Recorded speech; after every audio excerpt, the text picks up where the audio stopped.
प्रवाशांचे हाल झालेले आहेत। आदित्य ठाकरे मात्र तिथे पोहोचलेत आणि आदित्य ठाकरे वळणीतून लाईव्ह आपण ही दृश्य बघतोय एक्सक्लुझिव्ह साम टीव्हीवर। भुयारी मेट्रोत पाणी साचल्यानंतर आदित्य ठाकरे तिथली परिस्थिती जाणून घेण्यासाठी पोहोचले।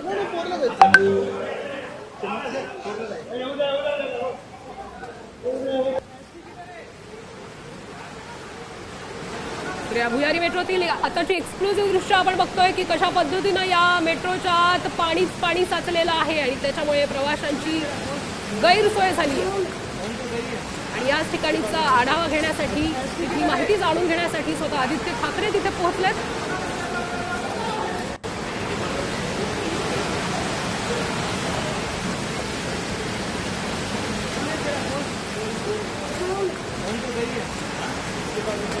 मुसळधार पावसाने भुयारी मेट्रोमध्ये आता पाणी साचल्याचं आपल्याला बघायला मिळते। आताची ही एक्सक्लुझिव्ह दृश्य आहे कशा पद्धतीनं या भुयारी मेट्रोमध्ये मोठ्या प्रमाणात पाणी साचलेलं आहे। आदित्य ठाकरे स्वतः तिथे पोहोचल्याची ही दृश्य आपण बघतोय।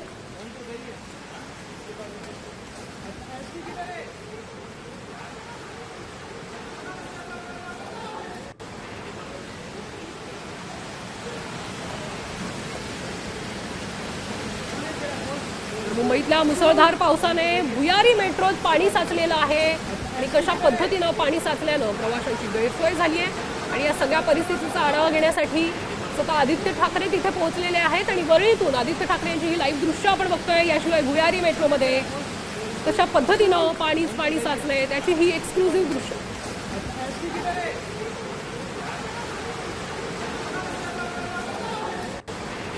त्यामुळे भुयारी मेट्रोने प्रवास करणाऱ्या प्रवाशांचे मात्र मोठ्या प्रमाणात हाल झालेत।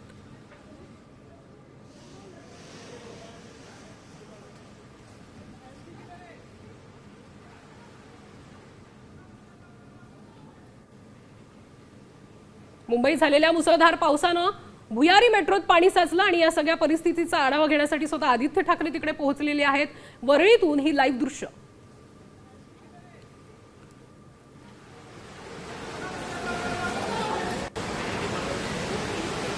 काल रात्रीपासूनच मुसळधार पाऊस होता आणि यानंतर सकाळी मात्र या मुसळधार पावसाने मुंबईची तुंबई झाली आहे आणि त्यानंतर भुयारी मेट्रोमध्ये हे पाणी दाखल झालं। भुयारी मेट्रोमध्ये आपण त्या जिल्ह्यांवर भुयारी मेट्रोच्या आपल्या परिसरात पाणी साचलंय।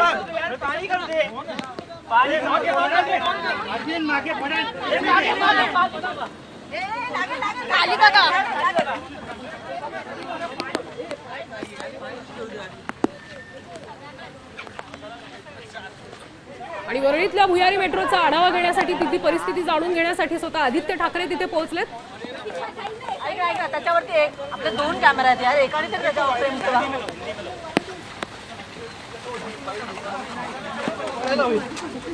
खाली बघ खाली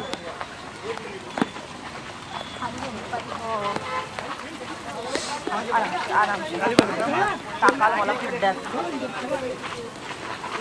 तर आताची एक्सक्लुझिव्ह दृश्य बघतोय वरळीच्या भुयारी मेट्रोमध्ये कशा पद्धतीनं पाणी साचलेलं आहे आणि या सगळ्या परिस्थितीचा आढावा घेण्यासाठी आदित्य ठाकरे जे आहेत ते वरळीत दाखल झाले आणि तिथल्या परिस्थितीचा आढावा घेतात की कशा पद्धतीनं हे पाणी साचलंय।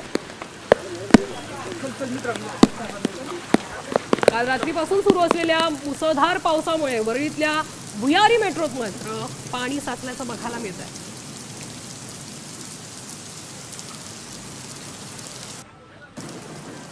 आणि या मेट्रोच्या आतली ही दृश्य आपण बघतोय की कशा पद्धतीनं मेट्रोच्या आत पाणी साचलंय आणि त्यामुळे प्रवाशांची मात्र गैरसोय झाली आहे।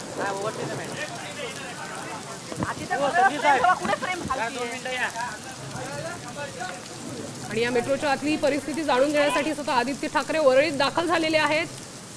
भुयारी मेट्रोच्या परिस्थितीचा आढावा घेण्यासाठी ते तिथे पोहोचले।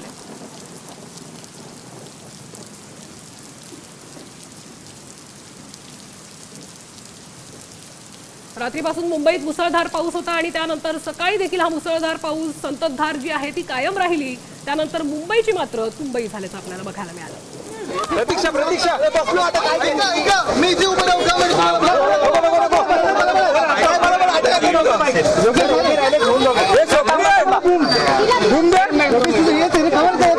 प्रतीक्षा पाठी प्रतीक्षा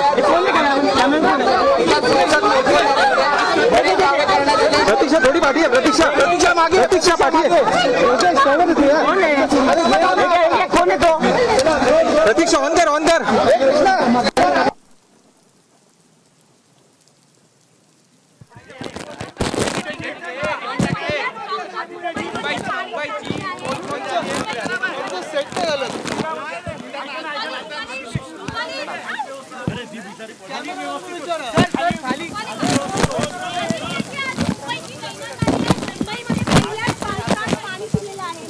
पहिली गोष्ट म्हणजे हा मुंबईत पहिला पाऊस नाहीये.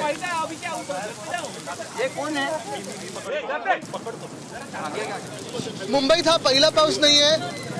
मेच्या पहिल्या आठवड्यात देखील पाऊस पडून गेला आणि आपल्याला आठवत असेल साकीनाक्याचे काय हालत झाले होते. मागच्या आठवड्यात थोडासा पाऊस झाला, रिमझिम पाऊस झाला आणि त्यानंतर अंधेरी सबवे पूर्णपणे भरून गेलं होतं. आज आपण पाहतोय मुंबईत हा तिसऱ्यांदा की चौथ्यांदा पाऊस झालेला आहे. गेले 2 महिने आम्ही सातत्याने सांगत आहे की नालेसफाई नीट झालेली नाहीये. 2 महिने आम्ही सातत्याने सांगत आहे की मान्सून पूर्वीच्या बैठका असतात त्या महापालिकेने घेतल्या नाहीयेत आणि स्वतःला इन्फ्रामॅन बोलणारे, स्वतःला विजनरी बोलणारे आज कुठे आहेत? जे ग्रीन कार्पेट घालून सगळीकडे नालेसफाईला पाहणीला जात होते ते गायब कुठे आहेत? हा एक प्रश्न आहेच. पण त्यांनी खाल्लेला पैसा की नालेसफाई नीट झालेली नाहीये. 2 महिने आम्ही सातत्याने सांगत आहे की मान्सून पूर्वीच्या बैठका असतात त्या महापालिकेने घेतल्या नाहीयेत आणि स्वतःला इन्फ्रामॅन बोलणारे, स्वतःला विजनरी बोलणारे आज कुठे आहेत? जे ग्रीन कार्पेट घालून सगळीकडे नालेसफाईला पाहणीला जात होते ते गायब कुठे आहेत? हा एक प्रश्न आहेच. पण त्यांनी खाल्लेला पैसा नगरसेवकांना आणि राजकीय लोकांना फोडण्यात जात आहे. माजी नगरसेवकांना फोडण्यात जात आहे, पदाधिकाऱ्यांना फोडण्यात जात आहे. पण हा पैसा मुंबईकरांचा आज जे हाल झालेत त्याच्यातून काढलेला पैसा आहे. आता मला वाटतं 1-1.5 महिन्यापूर्वी उद्घाटन झालं ज्या स्टेशनचं, 2 आठवडे बरोबर 1 मेला झालं आणि 2 आठवडे झाले नाहीये. तिथे आता आपल्याला आतही जाऊ देत नाहीये. जणू काही इमर्जन्सी लावलेली आहे. खालती राडा रोडा दिसतोय. म्हणजे मेट्रो वापरणाऱ्यांना काय धोका आहे तुम्ही पहा. पाणी तर तुंबलंच होतं पण जिथून तुम्हाला व्हिज्युअल्स मिळाले असतील काही काही ठिकाणी कुठे काही कोलॅप्स झालंय का, काय दिसतंय का आपल्याला दिसत होतं. हे अशी हालत तिथे आता आपण पाहतो. हिंदमाता 2022 साली आम्ही फ्लड फ्री केलं होतं. हिंदमाता पूर नियंत्रण आम्ही तिथे योजना केली होती ते आज तुंबलेलं आहे. ब्रिज कॅन्डी इथे वॉर्डन रोडच्या जागी तिथे आता नवीन कॉन्क्रीटचा रस्ता झाला आहे. तिथे बाजूला ॲस्फॉल्टचा रस्ता खचलेला आहे. एकंदर भाजपा जी केंद्रात 10 वर्ष आहे, राज्यात 10 वर्ष आहे आणि आता पूर्णपणे सगळं काही यंत्रणा CM ऑफिसमधून चालते आणि नगरविकास खात्यातून चालते, ती कशी भ्रष्ट आहे आणि निकम्मी आहे हे आपल्याला दिसायला लागलेलं आहे. मुंबई विश्वास ठेवू शकत नाही भाजपवर, कारण जर ठेवला तर गोखले पुलाचे जसे हाल झाले होते किंवा अंधेरी सबवेचे झाले किंवा सगळे मुंबईत पाहतोय तसे हाल मुंबईचे होते. आदित्य, हिंदी में जाना चाहेंगे आप? मेट्रो का उद्घाटन पहले की बारिश में ये मेट्रो ने जो डिज़ाइन किया है एक्वालाइन क्यों कहाँ है शायद आज पता चलेगा. पहली बारिश नहीं है, तीसरी बारिश है मुंबई में और पूरा भर गया है. 1 मई को जिसका अनावरण हुआ था, जिसका उद्घाटन हुआ था, आज वहाँ छोड़ रहे भी नहीं है क्योंकि वहाँ काफ़ी सारी चीज़ें कोलैप्स हुई है. हमने देखी डेब्री देखी ग्राउंड फ्लोर पे. आज ऐसी नौबत आई कि मेट्रो लाइन हल्की से बारिश में पूरी बंद हो गई है. इस पे क्या भ्रष्टाचार है वो लोगों के सामने तो आना ही चाहिए. लेकिन आज देखें मुंबई के रास्तों के हाल देखें. बैंड्रा वेस्ट तो पूरा खोद के रखा था, वैसे ही सारी मुंबई खोद के रखी है. नाले सफाई हुई नहीं है और भ्रष्टाचार जो इस भाजपा का है वो लोगों के सामने है.